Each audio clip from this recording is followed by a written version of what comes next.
Hey there, everybody. How's it going? Nice to see you again. Thanks for tuning in. So today we're going to talk about the perfect camera. And as you can tell, things are getting pretty exciting. I've got the hat now, which is more important than any camera. You got to have the hat. I called up OM Systems and I was chit-chatting with them a little bit about their cameras, asking them some questions.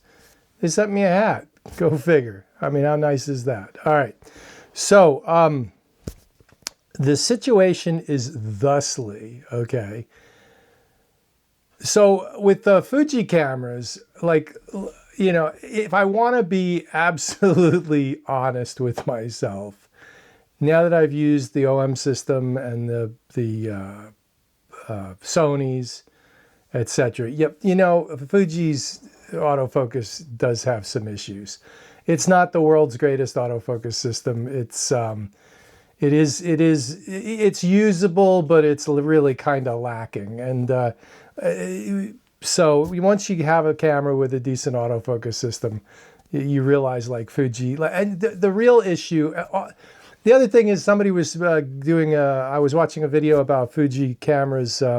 Somebody just happened to be demonstrating something with a Fuji camera, and the stepped apertures, you could see it. And it was like, that's been going on since 2013 with the original X Pro 1.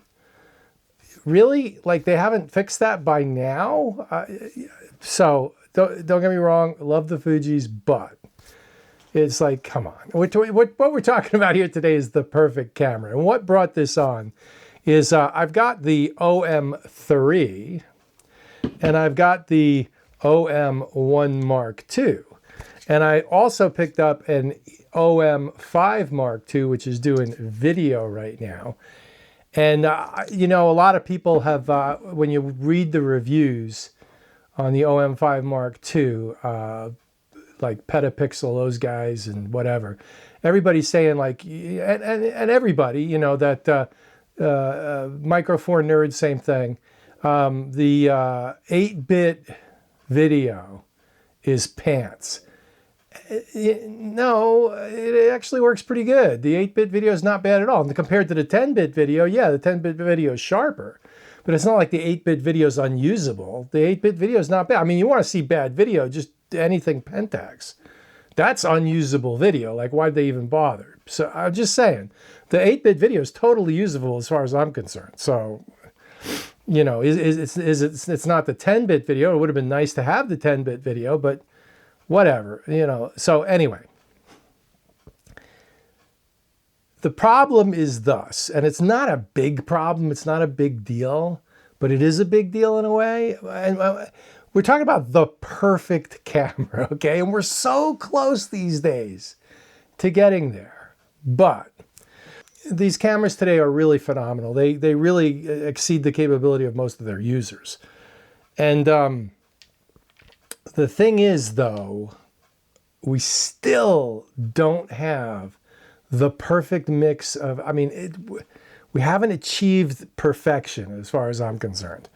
And what am I on about? Well, the OM3 custom modes for stills and video, which is something I use a lot. Like I switch back and forth between stills and video a lot. I can get, with the flick of a switch, I can get 5 custom modes for stills and 5 custom modes for video.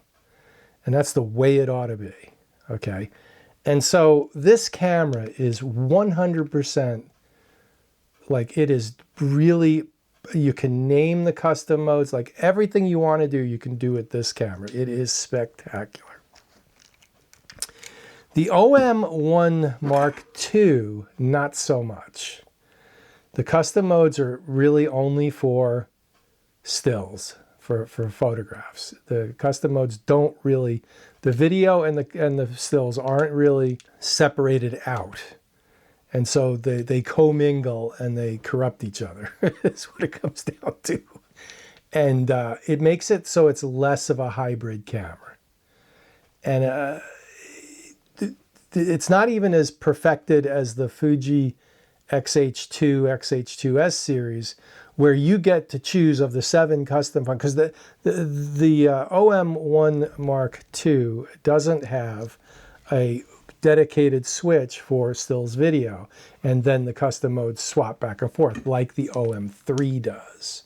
Okay, and in the OM3, you switch the main dial here, and then you've got 5 custom modes in stills or 5 custom modes in video.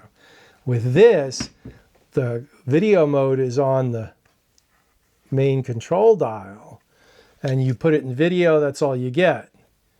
And when you're in the custom mode, it's stills, it's photographs, and you can hit the play button, but you get program only. Now in the XH2, XH2S, you can pick, like I want custom 1 to be movie, I want custom 2 to be stills, I want custom 3 to be movie, I want whatever, etc. All 7. You could have 3 movie ones and 4 still ones, or 4 still ones and 3 movie ones. It works, okay? And so, you know, when you and it works in the sense that, like, you could be photographing away and say, oh, I want a movie. I know custom 3 is a movie mode for out in the field, and custom 3, boom, I'm in movie mode. That's not how the OM1 Mark II works. So I hear what you're saying. You're saying to yourself, okay, if the OM3 works the way you want it to, what's the problem? Well, the problem is this. It's not a problem. It's just an observation, and it's like, you know. So OM3 is like a $1,500 camera on sale. The OM1 is a $2,000 camera on sale. So there's a $500 difference. So the OM3 is not a cheap camera, okay? It's not like an OM5 where it's half the price of the OM1. It's about $1,000. And so what's the problem? Well, if this would be, so what keeps this from being the perfect camera? Well, this would be the perfect camera, but OM Systems cheaped out on the shutter. They put the OM5 Mark II shutter in it. It's good for 100,000 clicks. It's not that big a deal, but it is that big a deal because the OM1 Mark II is a pro level shutter, 400,000 clicks. Okay. So this would be the perfect camera. It would literally have achieved perfection in my book in terms of a completely mature product. There's nothing in it you say, they still need to work on that. If it had the OM1 Mark II shutter, the pro level 400,000 click shutter, okay, and the OM1 Mark II would be a mature product if the custom, you can't even name the custom, even the photo custom modes, you can't name them. So when you go to, you got to remember what they are. You got 4 of them. So this is almost the perfect camera if the custom modes were nameable and dedicated for movie or stills. And this is almost the perfect camera if it had the pro level 400,000 click shutter. We're so close. Everything else is fine. Everything else is perfect. Everything else is there. You've got the big batteries, you got good viewfinders, you got good displays, everything's there. The autofocus is amazing. The image quality is phenomenal. The colors are beautiful. These are really the only things that I look at and I go, quite haven't got there yet. Okay.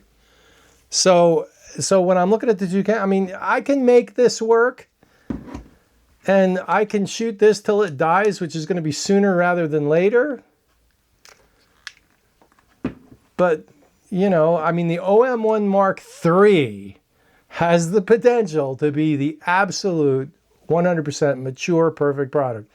They sort out the video stills hybrid aspects of it. Because this is like they're still working on it and they still haven't quite got there. And so that's what I'm on about today. All right, there it is. Thanks for watching. Like, subscribe, hit the bell for notifications.